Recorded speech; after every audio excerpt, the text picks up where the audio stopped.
Hi, and welcome to the next episode of Belly to Belly. And we're here with great friend Josh Kamrath from Bongo. Hey, how are you, Josh?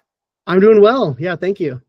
I have to say, I've been really looking forward to this conversation after we met through partnership leaders, and that organization is just such a great connection point. But you know, it's funny as I talk to folks in the partnership space and people are trying to activate their partnership networks, they continue to tell me about, sort of 20% of their partners creating the majority or 80% of the benefit.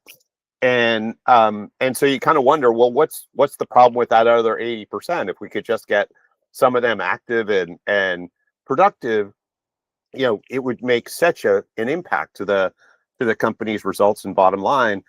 It is, obviously you have a lot of experience in the partnership space. What are some of the areas where companies really struggle to activate? They have a lot of logos on their, Mhm. on their partner page. Where do they struggle in terms of activation? Yeah, I would say from my perspective, it's easy for an organization to sign up new partners. It's hard to hold them accountable and Yeah. create, make them productive. Mm. And I think one of the core reasons that's the case is there's a lot of purpose-built tools for internal sellers, right? Like the internal sales team.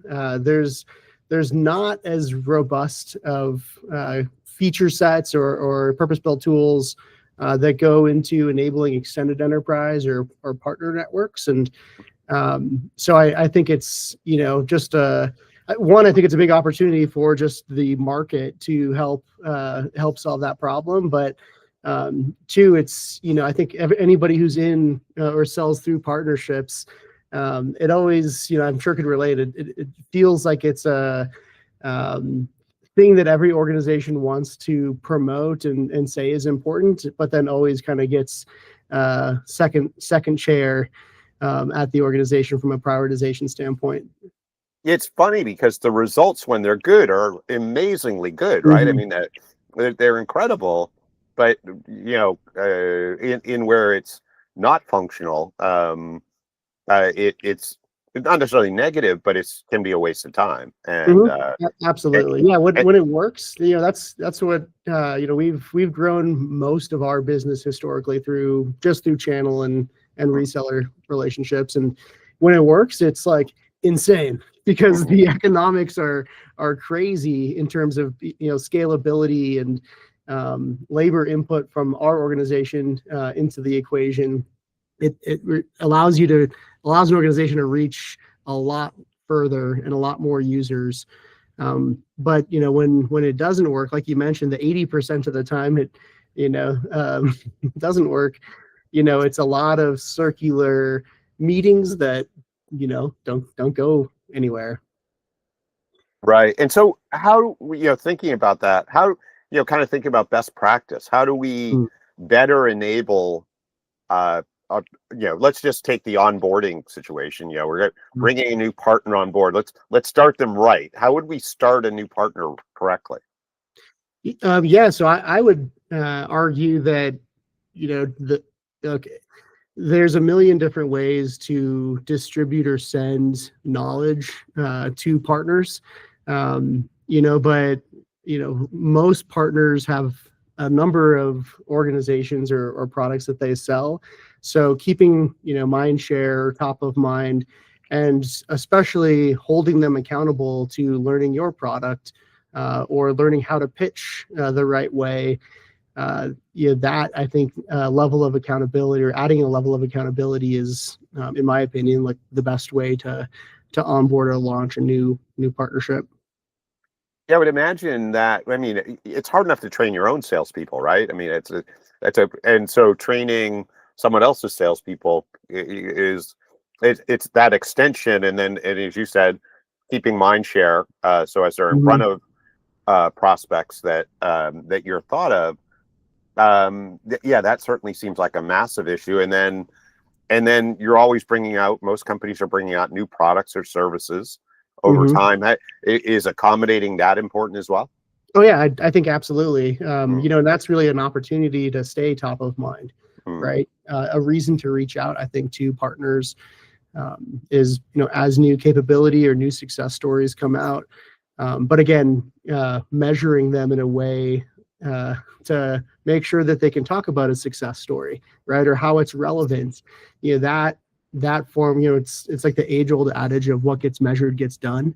So if the mothership organization is able to measure partners' ability to articulate a case study, for instance, or put it into layman's terms for an end customer, both that measurement is a gives visibility and holds those partners accountable, but also is becomes a coaching point for that partner to do a better job and ultimately have more sell through, or onboard faster, or just be more successful in general.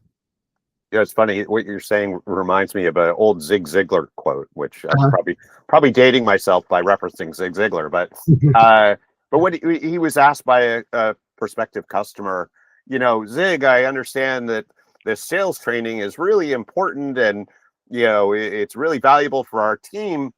But what I'm worried about is if I train them and they get really good, they're going to leave. And what Zig said is, imagine if you don't train them and they stay. Yeah, exactly. No, that's that I think is even more applicable or of a problem in the partner community, right? Because with internal salespeople, if you don't if you don't train them, or they don't absorb the training, you can just part ways with them, like fire them.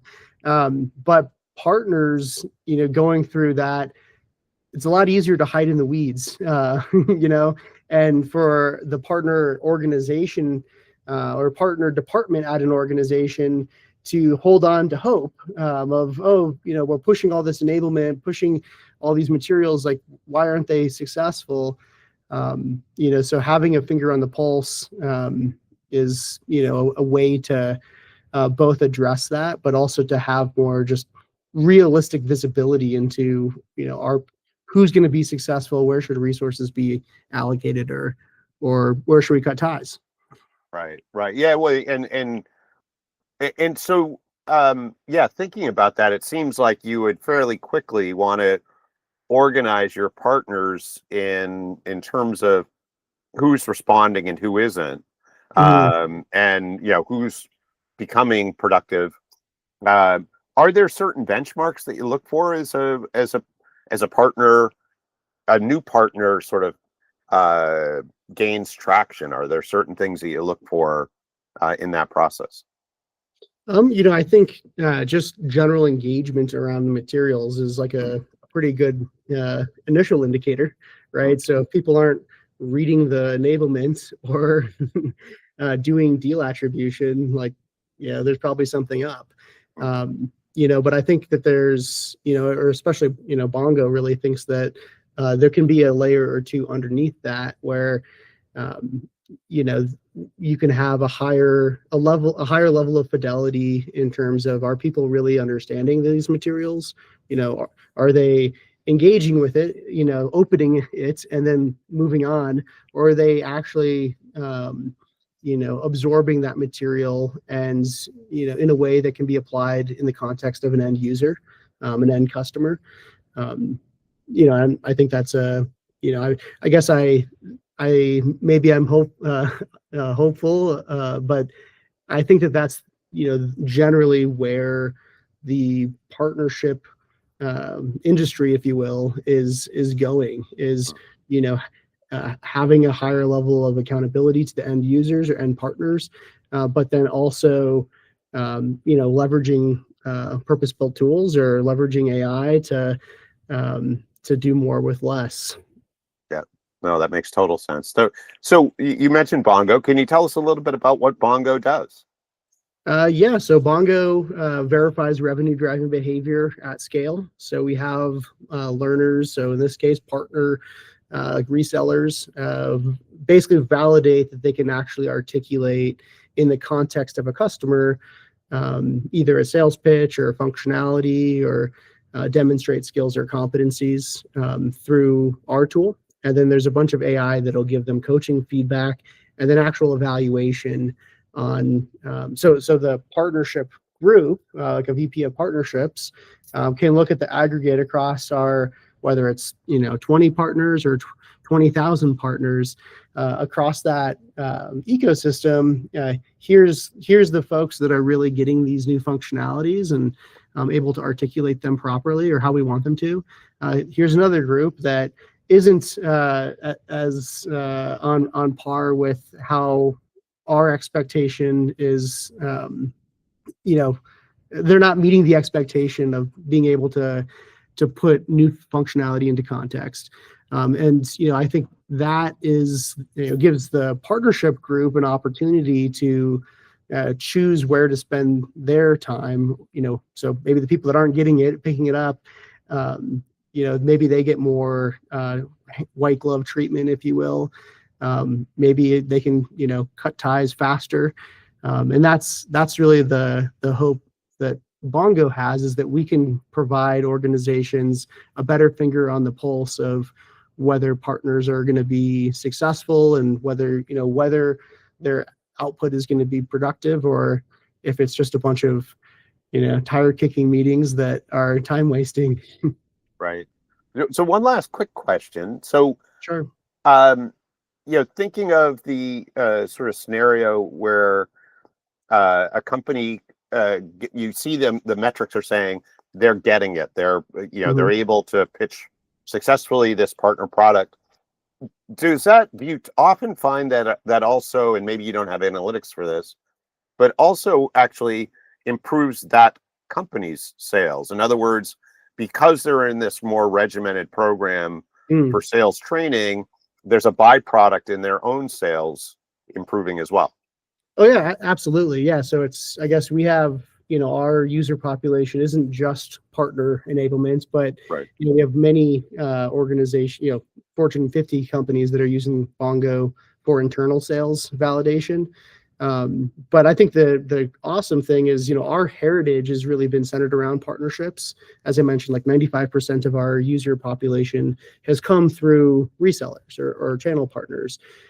So I personally think that that's a huge opportunity to be able to validate partner revenue-driven behavior. But certainly they are, they're related, maybe like cousins. Yeah, no, it totally makes sense. Yeah, very much so. Josh, I have to say, this has been fantastic. I really appreciate you taking the time. Is it okay with you if we include your contact details in the description below for anyone that has questions? Yeah. So definitely include my contact or happy if anyone reaches out on LinkedIn. That'd be awesome. Cool. Well, thanks again for taking the time today. It was really, really fun. Awesome. Yeah. Thank you.